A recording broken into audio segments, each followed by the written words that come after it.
Right, so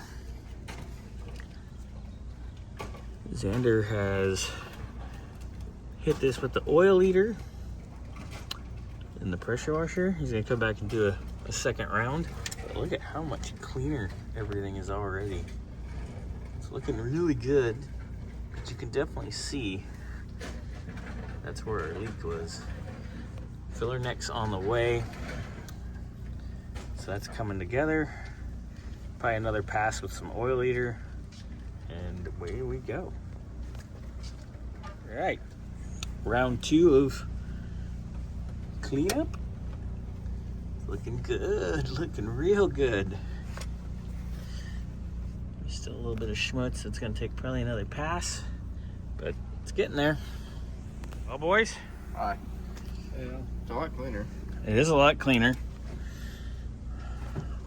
Xander and Donkey pulled the oil fill neck. That would definitely cause it to leak. You can see the oil. Yeah, that gold part's supposed to be in there like that one. Yeah, the threaded insert. Yeah, I kind of can't tighten things down if that thing's stripped, so that's fun. And you can also see the O-ring is deformed. Right there.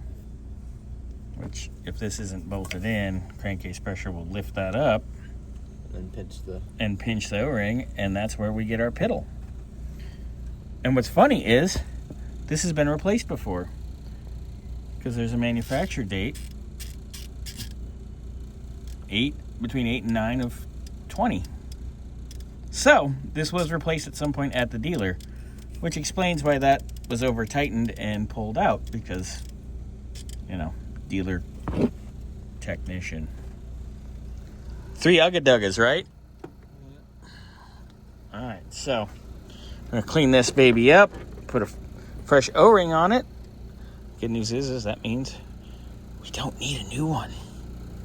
And then we're gonna put this back in with some JB. That'll be good to go. All right, carry on, boys and girls.